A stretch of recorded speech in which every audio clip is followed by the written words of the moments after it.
the beard you're rocking. They keep asking where I'm getting these hats. This is for Sexy Alexi, which we talked about again on Game Within the Game. I mean, it's all there. So just follow along. We appreciate you guys listening. Take this thing away. We got games to talk about, football games specifically. Here we go. Well, I do love to talk baseball with you when you're on the MLB network dropping nuggets with those. The Rangers have won about 4 games this year. I think you've been on every one of them. You're rolling. All right, let's go to college football, though. We're going to start. I like this. We did this last week on the Marshall-Appalachian State game that was a Thursday night game. We're going to come back to a weeknight game. This is a good one. Intrigued by this on Friday night. We've got Maryland and Iowa. And I keep asking you, I don't know that you've given me the green light yet, but is Iowa autoplay under? Let me give you some numbers. Here's what we've got.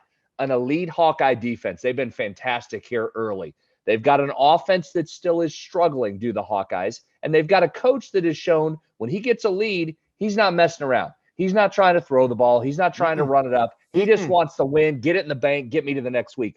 It really is a great formula. We just kind of need them to stop scoring on the defensive end. But they keep going under, Dave. These numbers are low, and they keep going under.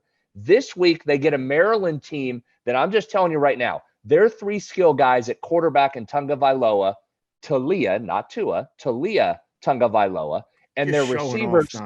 You're just showing off with all the Tagovailoa, Toya. Go ahead, continue. Sorry. Their receivers, Rakim Jarrett and Deontay Demas, are outstanding. So they've got some skill.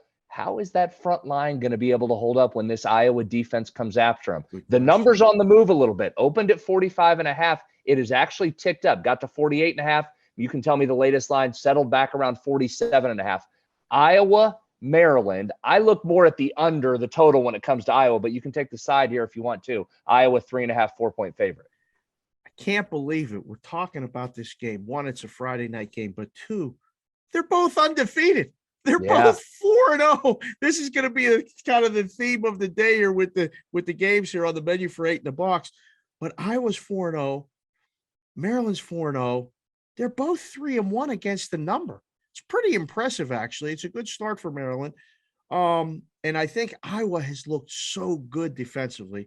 You're absolutely right. But I think as the book, you finally get to a number where people are like, that's too low. Like that number open, like you said, 45, which may or may not be the right number, but the market didn't agree with it. It's currently 48 in most places. So I think it maybe reached the peak if you saw 48.5, hovering a couple 47.5. So I think that's where it's at. And there's not many key numbers total wise in college football, especially, but 47 is just a key number because of so many different combinations that it can fall.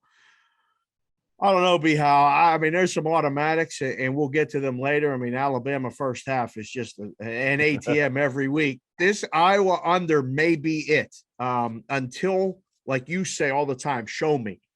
Until we see a team that can actually score on Iowa, it might be a show me, just automatically play the under. But I'll tell you what about Iowa laying a short number on the road? My first thought was, okay, this is one of those Friday night specials, home dog. All right. Is Maryland actually going to pull this off? Are they going to ruin this season that Iowa has going? I think they're very live to win the game. Yeah, I think they're live too. I watched them up close and personal in their first game, and they were really impressive. I think the question just comes back to this. Iowa's ability to score is just not there. This is simply Tagovailoa and those weapons against this Iowa defense. So far, Maryland has protected him, and here's the key. He had some real turnover issues last year, would force the ball into some spots, and was really up and down as a quarterback. 2 elite games, 2 terrible games. He's been nothing but really good this year. Is he due to give some back here against an Iowa defense that knows how to create turnovers? The Iowa coverage grade, according to Pro Football Focus, 3rd best in the country so far. Ooh. So this is a real test here. Let me give you another one. Iowa's defense has not given up more than 24 points in 26 consecutive games. What? Say that again. 24 or less points in 26 consecutive games for that Iowa defense. Seasons almost. I know. And I know you don't like me to come in here with road favorites, but I think this is, as we just said, this is going to be a theme today. The show me game would be on both sides. I think if you made me bet a side, I'm taking Iowa till Maryland shows me it's ready to get a big win like this. Listen, that Maryland win total, Dave, was 5.5 coming into the season. They're almost there at 4. They hit this one. You're just counting your money already. I've got to see it, but I like the under more on this. I'm going to ride that Iowa under until someone goes over it. This may be the game. If those skill guys go and Tagovailoa doesn't have any interceptions, Maryland's going to put some points up, but I need to see that first. That's the key. The turnovers will decide this one. Pretty simple. And it comes down to this a lot in wagering and just playing football in general. Whoever wins a turnover battle usually wins a game. Well, whoever wins a turnover battle usually covers the spread too. Boy, you kind of sold me. I think under's probably the best play in this game. It'll be interesting to me to see if Iowa can come back if they get down. Say that early momentum, Maryland first half, and then you come back with a halftime play on Iowa, maybe after adjustments are made, and even one of these first quarters. I mean, this might be a first quarter under. Yeah, that's not bad. Where we can look at that as well. So a couple different options there. Follow along on Twitter. We'll probably have some more takes on this as we get closer to game time. Thank you for watching this video. If you liked it, click on another video right here on the screen. And if you really liked it, consider subscribing below. Thanks for watching. We'll see you again soon.